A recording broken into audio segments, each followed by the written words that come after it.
যে চন্দ্ৰমোহন পাটোৱাৰী ডাঙৰীয়াই নমিনেশ্যনৰ দুদিন আগত কৈছিল যে টিহুত বিৰোধী নাই। নমিনেশ্যনৰ দিনাখন বিৰোধীৰ শক্তি দেখিলে বিৰোধী মানে কেতিয়াও ৰাতুল পাটোৱাৰী বুলি তেখেতে ভাবিব নালাগে। বিৰোধী ৰাইজ ওলাই আহিছে আৰু নমিনেশ্যনৰ পিছৰ পৰা আজিলৈকে আজি চাওক জলখানা ভতুৱাখানা এই মণ্ডলত এই পঞ্চায়তখনত কংগ্ৰেছ মানুহ নাহে বুলি কৈছিলে। কংগ্ৰেছ CPM AJP সব মিলি আজি কিমান মানুহ ওলাই আহিছে আৰু বহুত নিউট্ৰেল মানুহ যিসকল কোনো দলত নাই আমাক আশীৰ্বাদ দিবলৈ ওলাই আহিছে। পদূলিয়ে পদূলিয়ে ৰাস্তাই ৰাস্তাই মানুহে মোক আশীৰ্বাদ দিছে।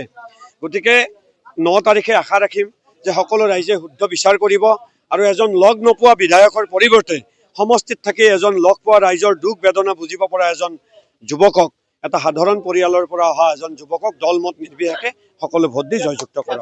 আগতে 10 বছৰৰ হিচাপটো হ'ব, তাৰপিছত নতুন কথাখিনি পতা হ'ব।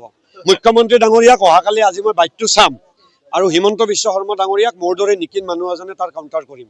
কিন্তু মই এইটো খবৰ পাইছোঁ বেলেগে কৈছে যে এইবাৰ মাৰ্জিন কমিব। অন্ততঃ মুখ্যমন্ত্ৰী ডাঙৰীয়াই মানে হাৰিব বুলিতো ক'ব নোৱাৰে, মাৰ্জিন কমিব বুলি কোৱা বুলি মই শুনিছোঁ।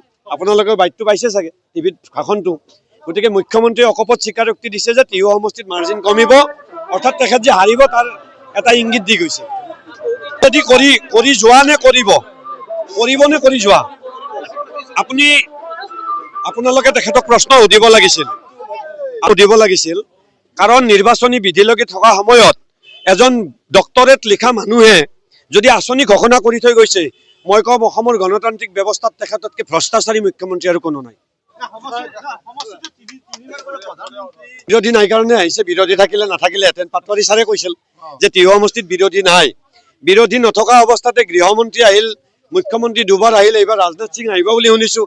আৰু মই অকলে ৰাতুল পাটোৱাৰী কোনো ষ্টাৰ কেম্পেইনাৰ নোহোৱাকৈ ইলেকশ্যন খেলিছোঁ। গাঁও ৰাইজক লগ কৰিছোঁ, লাখ লাখ মোৰ জনসাধাৰণ দলমত নিৰ্বিশেষে AJP BJP কংগ্ৰেছ সকলোৰে আশীৰ্বাদ লৈছোঁ। এই শক্তি প্ৰমাণ কৰিব যে ৰাইজতকৈ ডাঙৰ শক্তি একো নাই। অমিত শ্বাহ জলখানা ভতুৱাখানাৰ কথা কি জানিব? অমিত শ্বাহ ডাঙৰীয়াইতো জলখানা ভতুৱাখানা গাঁও দেখা নাই, নেদেখে। কৈঠালকুছিত 80-85% ভোট পাটোৱাৰী ছাৰে পায় আৰু 80-90% ৰাস্তাত গাড়ী আৰু বাইক চলাব নোৱাৰে। মই চেলেঞ্জ দিছোঁ পাটোৱাৰী ছাৰক, কালি মাতক, মইতো বোকাৰ মাজত খচি যাম। তেখেততো যাব নোৱাৰে, তেখেতৰ জোতা আৰু পেণ্টত তেখেতে কেতিয়াও বোকা লাগিব নিদিয়ে। গতিকে বোকা লগাব নোৱাৰিলে এই সমষ্টিত নিৰ্বাচন খেলিব নালাগে আৰু জিকিব নোৱাৰে।